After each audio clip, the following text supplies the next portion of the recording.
Hi, it's Dr. Renee, and today we are having a webinar with AstraZeneca about allergies and asthma. And our guests are Dr. Autumn Burnette. She is the assistant professor in the Division of Allergy and Immunology at Howard University in Washington, D.C., and Dr. Michael Lenore, who has been on many times and who's an allergy and immunologist out of the Oakland, California area.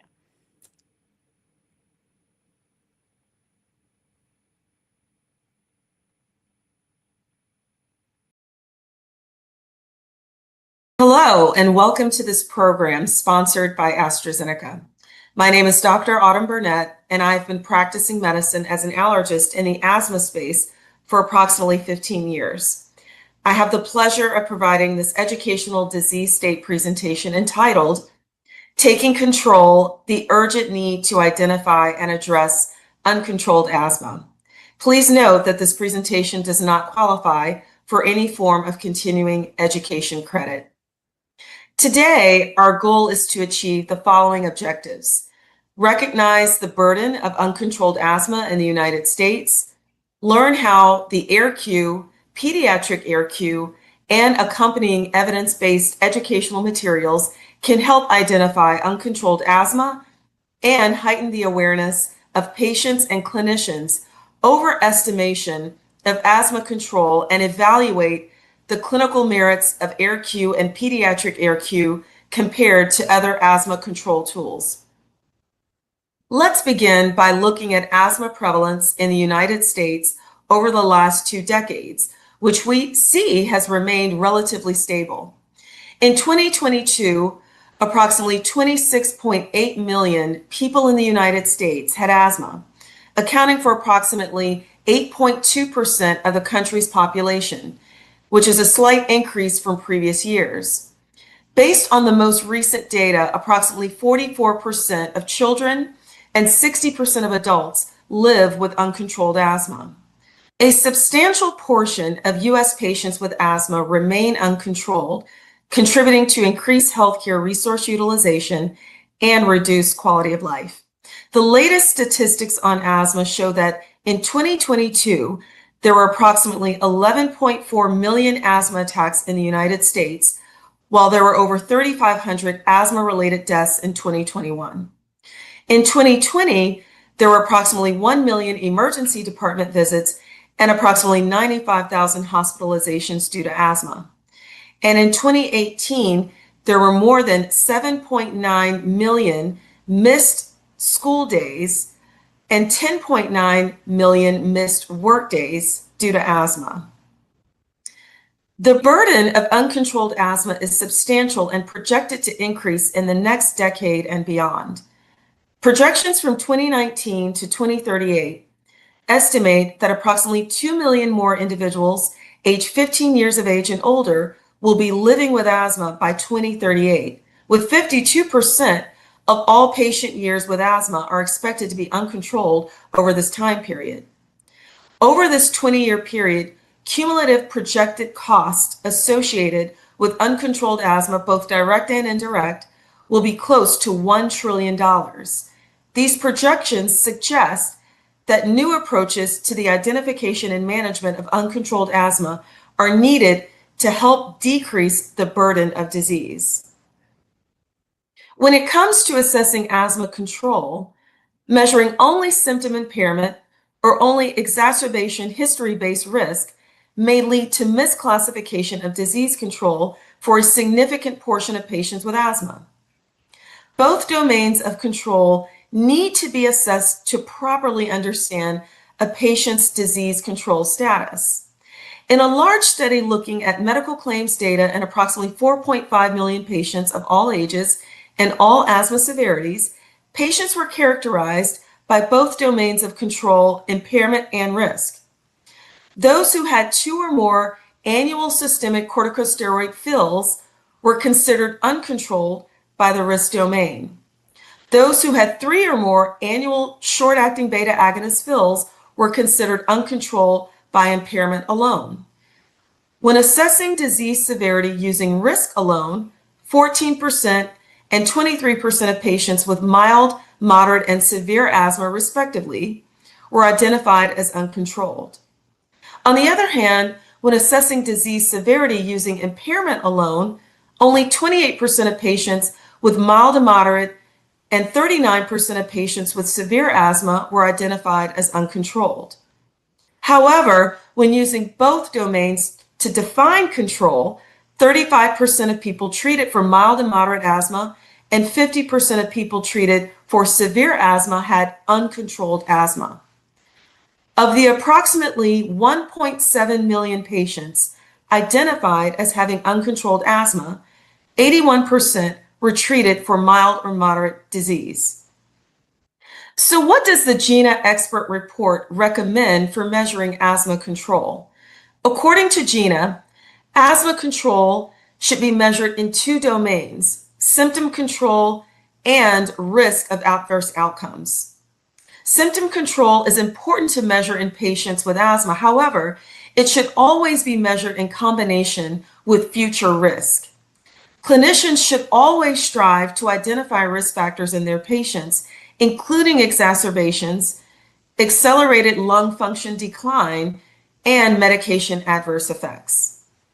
Today, healthcare clinicians face many barriers with asthma management. Some examples of barriers to implementing optimal asthma care include the following: lack of time and staffing, particularly in busy primary care offices, limited access to a multidisciplinary team for asthma care, and patient-related barriers such as insurance, patient adherence, and knowledge gaps. However, many of these challenges can be addressed through coordinated efforts, such as including the proper implementation of validated asthma control tools into their practice, particularly those which measure exacerbation history-based risk. Interestingly, there's also a poor adoption of validated asthma control assessment tools, which leads to a lack of adequate assessment of asthma. Even if these tools were implemented into practice more regularly, most of the commonly used tools, such as AIRQ, which is Asthma Therapy Assessment Questionnaire, and ACQ, which is Asthma Control Questionnaire, and ACT, which is Asthma Control Test, and the Childhood Asthma Control Test, which is CACT, these do not measure prior year exacerbations, a metric which GINA suggests for assessing a patient's asthma control and future risk of exacerbations.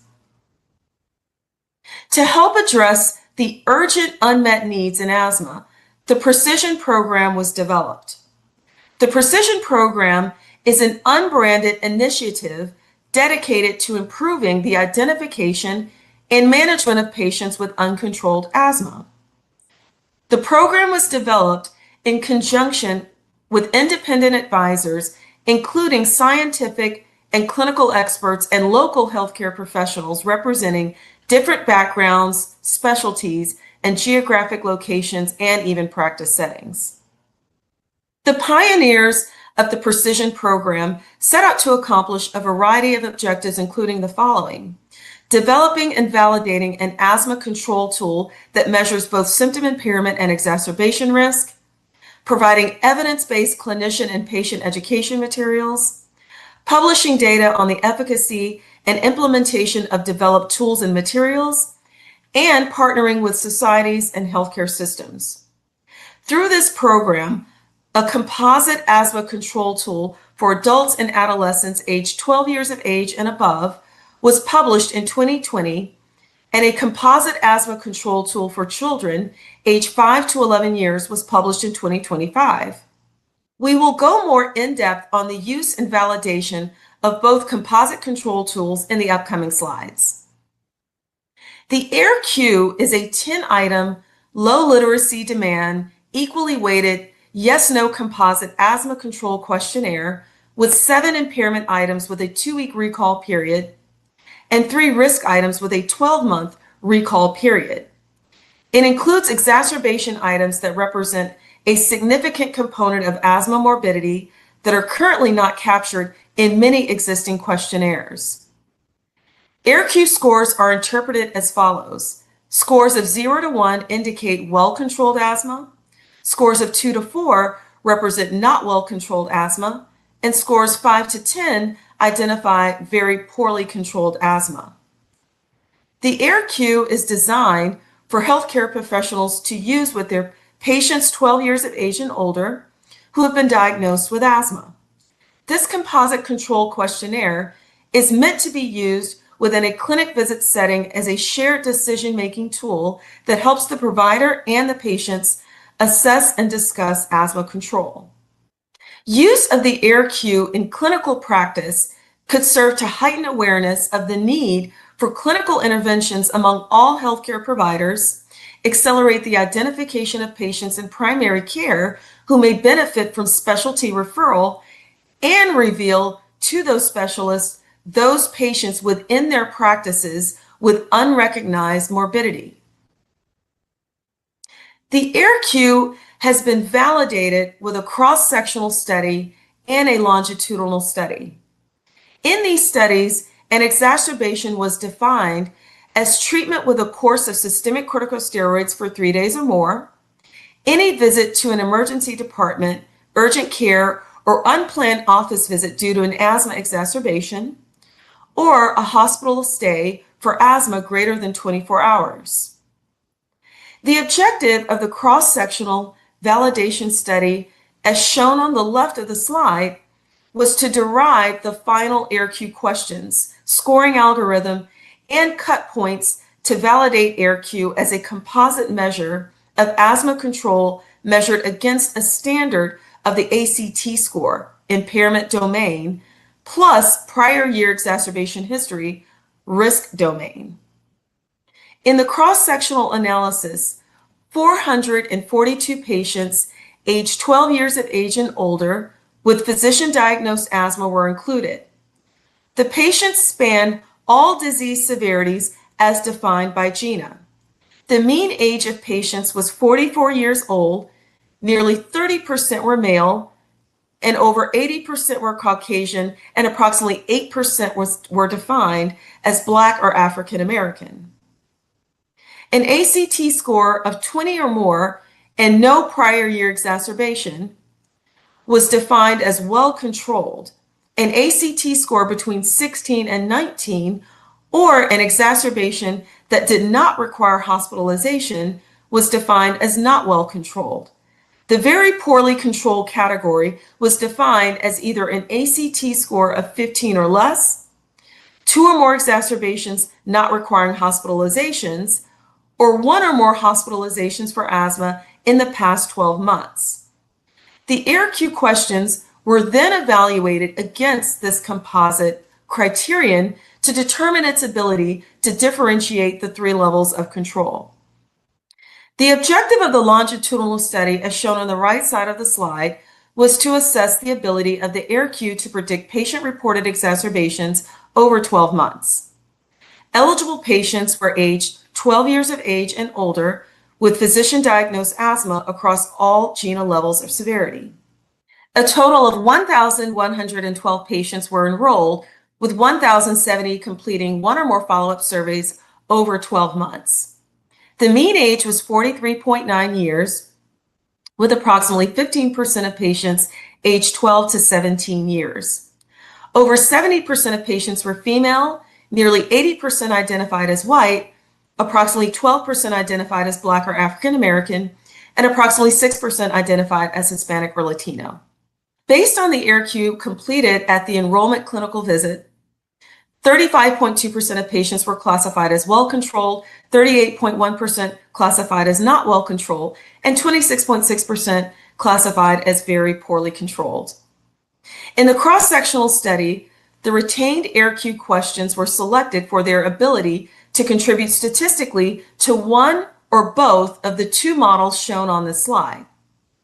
Sensitivity and specificity results from these 2 dichotomous models helped to determine the scoring cut points that demonstrated the ability of the AIRQ to accurately discriminate between the varying control levels. Model 1 on the left evaluated the identification of well control as compared to not well control and very poorly controlled, while Model 2 on the right compared the identification of well controlled and not well controlled against very poorly controlled. In Model 1, an area under the curve of 0.94 illustrates the ability of the AIRQ to differentiate patients who are well controlled from all others. In Model 2, an area under the curve of 0.93 demonstrates the ability of the AIRQ to differentiate patients who are very poorly controlled from all others. The well-controlled versus not well and very poorly controlled model was designed with a focus on higher sensitivity to maximize identification of patients who were categorized as well-controlled and therefore likely not in need of further assessment.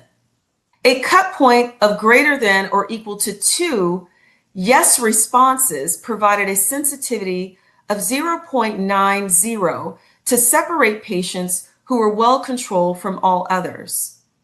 Conversely, the well and not well controlled versus very poorly controlled model was designed with a focus on higher specificity to minimize over-identification of patients classified as very poorly controlled and therefore more likely to require intensive evaluations. A cut point of greater than or equal to 5 yes responses yielded a specificity of 0.96 to differentiate patients who were very poorly controlled from all others. It is important to remember that expert reports recommend recurrent assessment of asthma control to ensure disease stability and positive intervention impacts. While the AIRQ has been validated to assess patients at an annual visit with a 12-month exacerbation recall period, more frequent monitoring of asthma control with a validated tool is an important part of patient care. The follow-up AIRQ retains the 7 questions that assess the impairment domain using a 2-week recall, but for the risk domain, a 3-month exacerbation recall is used instead. As shown here, the only changes made from the original AIRQ are to the last 3 questions. Thus, the follow-up AIRQ retains the readability and the simple yes-no formatting of the AIRQ. Now let's dive deeper into the longitudinal study. So how well does the baseline AIRQ control level predict future patient-reported exacerbations?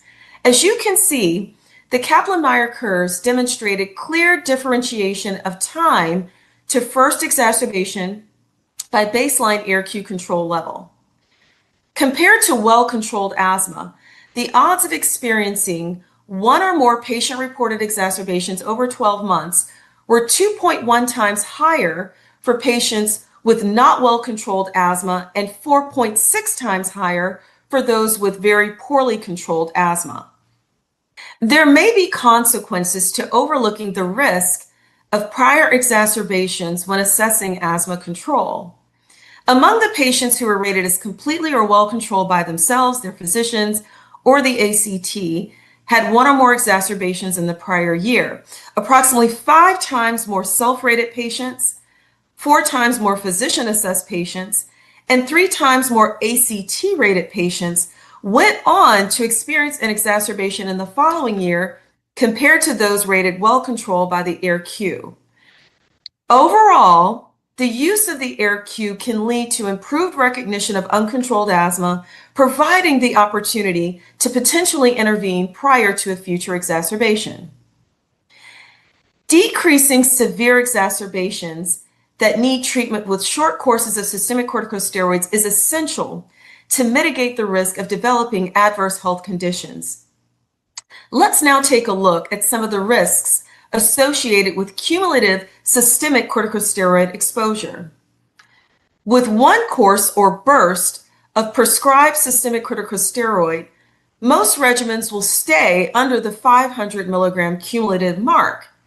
However, note that each course contributes to the cumulative lifetime exposure of systemic corticosteroids. In fact, if systemic corticosteroid is prescribed at higher doses over a longer period of time, even 1 burst can exceed 500 milligrams, a cumulative dosing threshold which has been shown to increase the risk of anxiety and depressive disorders and type 2 diabetes. With a second burst of systemic steroid, most regimens will bring a patient into the cumulative dosing range associated with the long-term health risks discussed above, but with higher dose regimens could exceed 1,000 milligrams, which is a cumulative dose threshold that has been shown to increase the risks for renal impairment, cataracts, heart failure, pneumonia, and osteoporosis. With a third burst, most regimens will have reached a cumulative dose shown to increase the risk of adverse health outcomes shown here on the slide. In addition to improved recognition of exacerbation risk, the AIRQ demonstrated better detection of symptom impairment such as daytime and nighttime symptoms, daily and social activity limitations, exercise limitations, and difficulty in controlling asthma compared to the ACT, GINA symptom control questions, and expert clinical assessment. In the longitudinal study, the proportion of patients identified as completely and well controlled but reported symptom impairment was consistently greater with the ACT as shown by the yellow bars, the 4 GINA symptom control questions indicated by the navy blue bars, and expert physician opinion indicated by the gray bars compared to those assessed as well controlled by the AIRQ as shown by the teal bars. This study showed that by using the AIRQ as an asthma control measurement tool, less patients with significant disease burden go unnoticed when compared to the other common asthma control tools. Now, let's look further into how the AIRQ correlates with a health-related quality of life questionnaire. The St. George's Respiratory Questionnaire, or SGRQ, is a validated 50-item questionnaire for measuring health-related quality of life in patients with airway diseases. It consists of a total score and component scores for respiratory symptoms, activity limitations, and psychosocial impacts in the prior 3 months. Scores ranging from 0 to 100, with higher scores indicating more limitations. As you can see, as AIRQ control category worsened, total and component SGRQ scores were significantly higher. These findings reinforce the AIRQ's value, not only as an asthma control assessment, but also as a tool that can help clinicians understand their patients' health-related quality of life. Next, we will take a look at the minimal important difference for both the AIRQ and the follow-up AIRQ. The AIRQ total score responsiveness for asthma control improvement was assessed relative to the minimal important difference for improvement in the ACT, the patient global impression of change response choice of much improved, and the St. George's Respiratory Questionnaire minimal important clinical difference score. A minimal important difference in the ACT from baseline at months 3, 6, and 12 corresponded to a mean decrease of 2.2, 2.2, and 2.2 respectively in the AIRQ. A patient reporting much improvement in their asthma symptoms had corresponding AIRQ scores mean decrease of 2.0, 1.9, and 1.8 at 3, 6, and 12 months respectively, and a minimal important difference in the St. George's Response Questionnaire from baseline to months 6 and 12 corresponded to a mean decrease of 1.8 and 1.8 in AIRQ score respectively. In summary, a decrease in score of 2 for both the AIRQ and follow-up AIRQ is recommended as the minimally important difference for improved asthma control. Now that we've discussed the AIRQ and the follow-up AIRQ for asthma in adults and adolescents 12 years of age and older, let's shift our focus to an important unmet need: assessing asthma control in children 5 to 11 years of age with a validated tool that evaluates both impairment and risk domains. In a cross-sectional qualitative study, a focus group of 60 dyads consisting of a child and a parent and/or caregiver was convened to elicit language describing the impact of asthma symptoms and exacerbations, and to assess understanding of the draft pediatric AIRQ, which is PEDS AIRQ, questions. The children included in this study were representative of several U.S. populations at highest risk for asthma-related morbidity. 25% of children identified as Black or African American, 32% identified as Hispanic or Latino, and 40% had public health insurance. The 60 dyads consisted of 18 children aged 5 to 6 years of age, 17 children aged 7 to 8 years old, and 25 children aged 9 to 11 years old. The dyads were asked to provide their thoughts and feedback on the instructions, draft items, and scoring of a potential PEDS AIRQ. Overall, parents and/or caregivers reported liking the questionnaire, describing it as straightforward and easy to complete. One parent and/or caregiver highlighted, "I like the questions, it's simple, it's not a lot of questions. I have answered the questionnaires before that were lengthy and very confusing." During the development of the draft PEDS AIRQ questions, feedback from parents and/or caregivers played a central role in shaping this composite tool to be both clinically useful and user-friendly. In terms of clinical support, 97% of parents and/or caregivers reported that the PEDS AIRQ would be a valuable tool to use during healthcare visits, highlighting its potential to support meaningful conversations between families and providers. Regarding presentation clarity, 83% of parents and/or caregivers found the tool's layout and content easy to understand, directly speaking to the questionnaire's straightforward yes or no format. Regarding the design, 81% of parents and/or caregivers said no additional graphics were needed for clarity.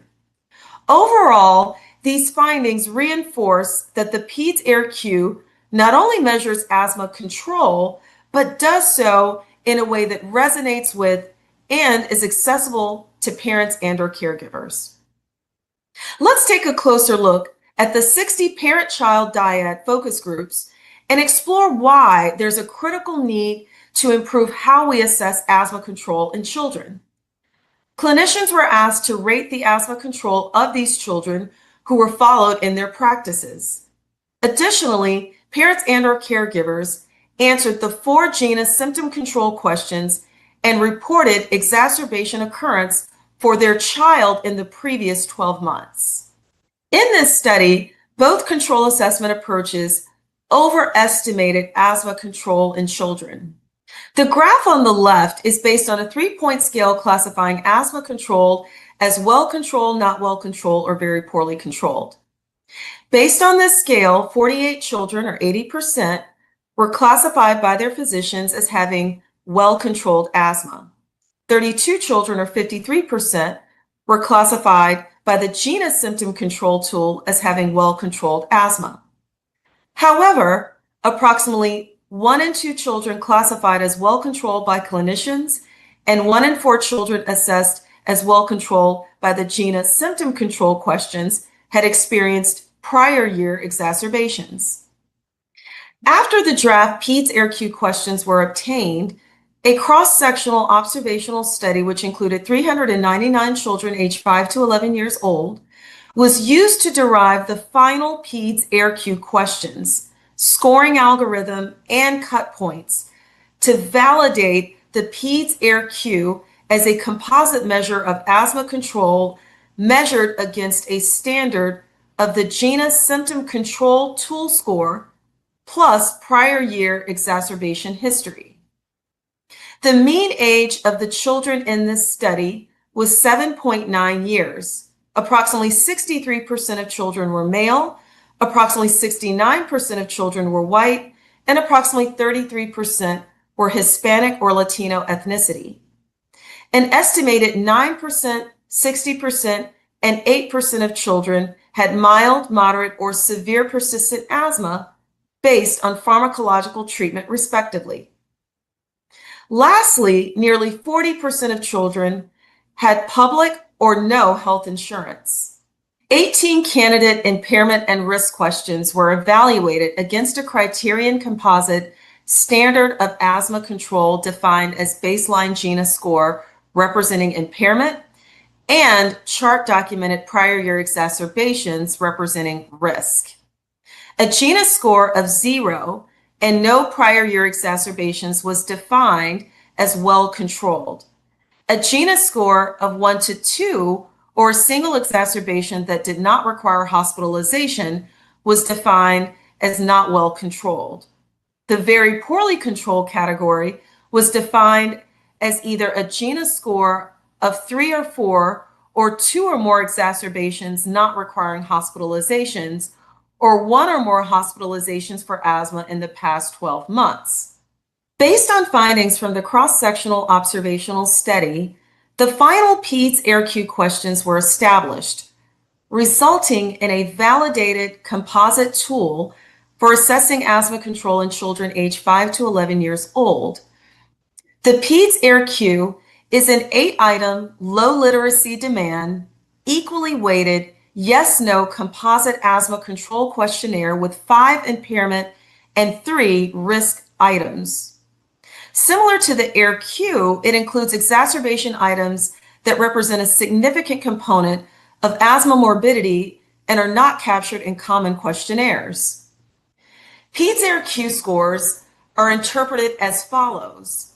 Scores of 0 to 1 indicate well-controlled asthma. Scores of 2 to 4 represent not well-controlled asthma. And scores of 5 to 8 identify very poorly controlled asthma. This composite control questionnaire is a tool for healthcare professionals to use collaboratively with parents and or caregivers and their children aged 5 to 11 years old diagnosed with asthma. As with the AIRQ, PEDS AIRQ is meant to be used within a clinic visit setting as a shared decision-making tool to help assess and discuss asthma control. Use of the PEDS AIRQ in clinical practice could serve to heighten the awareness of the need for clinical interventions among all healthcare professionals and to reveal to specialists those specific patients within their practices with unrecognized morbidity. Next, we will look at the sensitivity and specificity calculations, which determine the PEDS AIRQ questions and control cut points. As with the AIRQ, the combination of selected PEDS AIRQ items and cut points of control were chosen to balance high sensitivity for identification of well-controlled and high specificity for identification of children with very poorly controlled disease. In Model 1 shown on the left, an area under the curve of 0.86 illustrates the ability of the PEDS AIRQ to identify children who are well controlled from not well controlled and very poorly controlled. In Model 2 shown on the right, an area under the curve of 0.85 demonstrates the ability of the PEDS AIRQ to identify children who are very poorly controlled from those who are well controlled and not well controlled. A cut point of 2 or more yes responses provided a sensitivity of 0.79 to differentiate patients who are well controlled from all others. A cut point of 5 or more yes responses yielded a specificity of 0.95 to differentiate children who were very poorly controlled from all others. Now let's examine how the PEDS AIRQ performed compared with the CACT, as well as physician and parent and or caregiver assessments in evaluating asthma control relative to prior year exacerbation history. As shown on the left, the PEDS AIRQ was least likely to categorize children with a history of 1 or more exacerbations, which is shown in the navy blue bars, and 2 or more exacerbations, which is shown in the yellow bars, as well controlled. And as shown on the right, the PEDS AIRQ was most likely to classify children with these exacerbation histories as having uncontrolled asthma. Those with not well controlled plus very poorly controlled asthma. As we shift our focus to both the AIRQ and PEDS AIRQ, it is important to remember that each is designed to facilitate shared decision-making. The AIRQ is a simple, patient-completed questionnaire that may fit more readily into a busy practice setting than other control tools. The AIRQ can also elicit patient perspectives that can facilitate conversations between patients and healthcare providers, especially around the risk component of their control. The AIRQ, having been validated among adolescents and adults of various socio-demographic statuses, has shown the ability to predict future exacerbations, providing an opportunity at point of care for the patients and the clinicians to potentially intervene and optimize asthma management plans. Since the PEDS AIRQ offers similar ease of use and patient-centric features as the AIRQ, both can be used in shared decision-making to enhance communication between patients, families, and healthcare providers. In addition to the validated versions of the AIRQ and the PEDS AIRQ that we just discussed, further educational materials for both clinicians and patients have been developed as recommended by the external precision advisors. The QR code or website provided here will link you directly to the available tools and resources developed through this program. As a reminder, the AIRQ, PEDS AIRQ, and the Asthma Resource Center are not intended to be a treatment directive, but to support clinicians in moving towards precision medicine in practice. The AIRQ is available in a variety of languages and dialects, which can be produced upon request. Additionally, the PEDS AIRQ is currently available in English and Spanish. For any language requests, use the email address provided to contact our licensing and translation partner. As we come to a close, let's consider attributes of available validated numerical asthma control tools and why choosing wisely may be important. The AIRQ and PEDS AIRQ utilize a simple, low literacy demand, equally weighted yes-no scale compared to the asthma control test and the childhood asthma control test, which employ Likert scales. By including an assessment of risk when determining control, the AIRQ and PEDS AIRQ may help clinicians to better understand the full burden of disease compared to tools like ACT and CACT, which only address symptom impairment. Finally, only AIRQ and PEDS AIRQ include both domains of control, current symptoms, and prior year exacerbation history, which are independent risk factors for future exacerbations. As we conclude, let's review key conclusions from this presentation. The burden of uncontrolled asthma and exacerbations in the United States is high, with projected future costs being substantial. Patients, families, clinicians, and impairment-based control assessment tools may not appreciate exacerbation history-based risk and potential systemic steroid exposure, which contribute to the burden of asthma. The AIRQ and PEDS AIRQ assess both domains of asthma control, which are independent risk factors for future exacerbations. And finally, the AIRQ and PEDS AIRQ can complement current guidelines and facilitate shared decision-making by helping to identify unrecognized asthma morbidity in clinical practice. AstraZeneca is committed to conducting business with the highest standards of integrity and professionalism. If you have any comments that can improve the delivery of our promotional educational programs, please contact AstraZeneca at 1-800-236-9933. This concludes this presentation.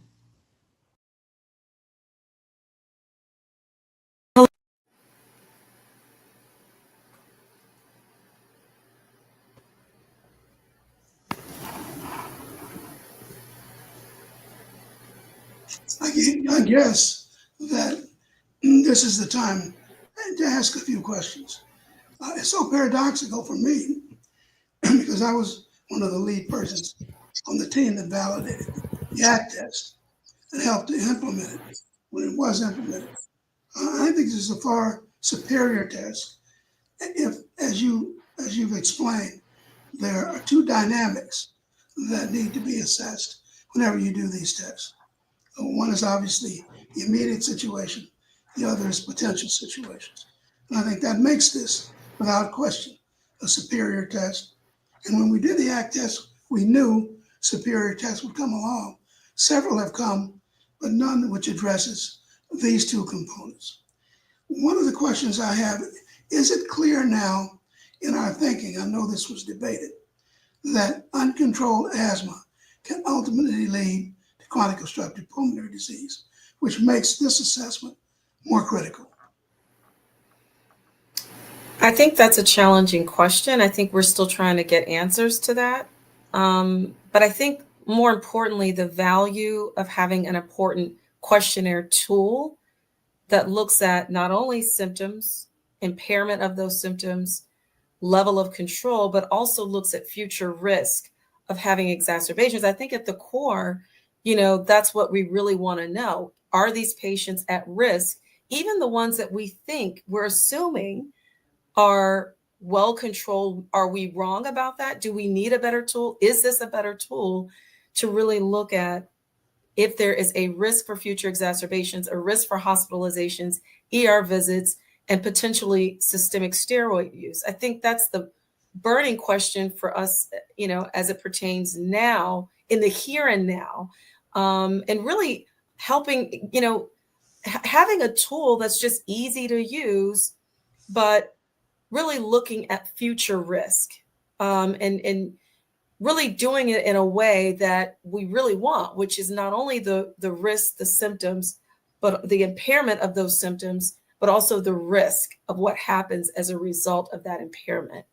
I think honestly, having tools that can really not take too much time in addition to what we've already have asked before, which is impairment, but a couple of additional questions that really help us to assess, particularly those patients that may go unnoticed or that we may assume are doing okay, giving us a more precise way. I love the word precision in terms of the consortium that led to the production of these questionnaires, a more precise way to look at symptoms, less control than we ideally want for these patients, and what that all means. It means that there potentially could be a risk for exacerbation, a risk for systemic steroid.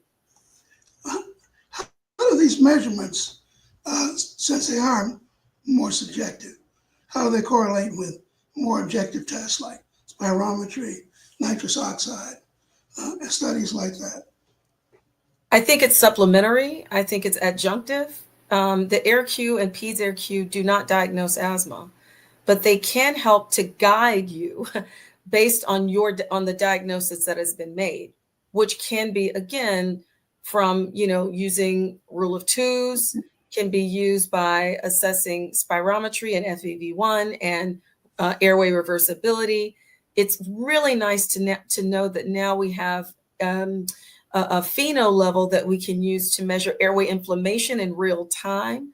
That, this is not to replace the diagnostic modalities, but to be supplementary to asking the appropriate questions so that we can understand impairment and risk. So I think of these as adjunctive and supplementary, but not to replace or to diagnose asthma. Yeah, I think when we talk about supplementary risk, and I think this is a great test, just to begin with. I have had several opportunities to deal with tests like this. And the question is not so much a question of the value of the test. Okay, let's move to the implementation of the test, which is really where the rubber meets the road. The ACT test doesn't even come close to this. So I want to be clear about that. It's simpler though, So it means it's easier to administer for people who are giving the test. Second thing is, what do you tell if a doctor doesn't have, a primary care doctor doesn't have this structured into his practice? Can this be implemented into the electronic medical record, for instance? And secondly, someone has to administer this test on more than one occasion for it to have real meaning. I mean, so you do it today, you do it in a month, and sometimes that falls apart. And we were never quite able to successfully mount the challenge to get primary care doctors to use it once or twice, then they start to pile up. What are you telling the primary care docs about what they need to do in order to have an effective way to administer and evaluate this test? Well, I don't think it is a quicker, ACT is a quicker tool per se because it has less questions. It's 5 as opposed to 10. But I don't think it necessarily takes up or eats up any more, quality time out of the practice. And yes, has been a challenge to get any of these questionnaire tools implemented in an EMR. And it really just depends on the EMR. We can continue to try to reach out to our EMR partners to try to get these very valuable tools implemented. It's so important for primary care to have these tools available at initial office visits when they're making the diagnosis of asthma and at follow-up appointments, because how else will they know how to really think about the severity and risk and of asthma and risk of exacerbations for these patients unless they really have a tool, because they are time limited. Specialists are time limited, but primary care is really, really time limited. So maybe we can, make sure that the word gets out that AstraZeneca and the Precision team has published both of these validated tools. One was 2020 and the other was 2025. Getting the word out, I think, is important and key, and making it kind of a fundamental resource that can help us, not limit us in terms of time, but emphasize how it can help us to really treat our asthma patients and identify those patients who are most at risk.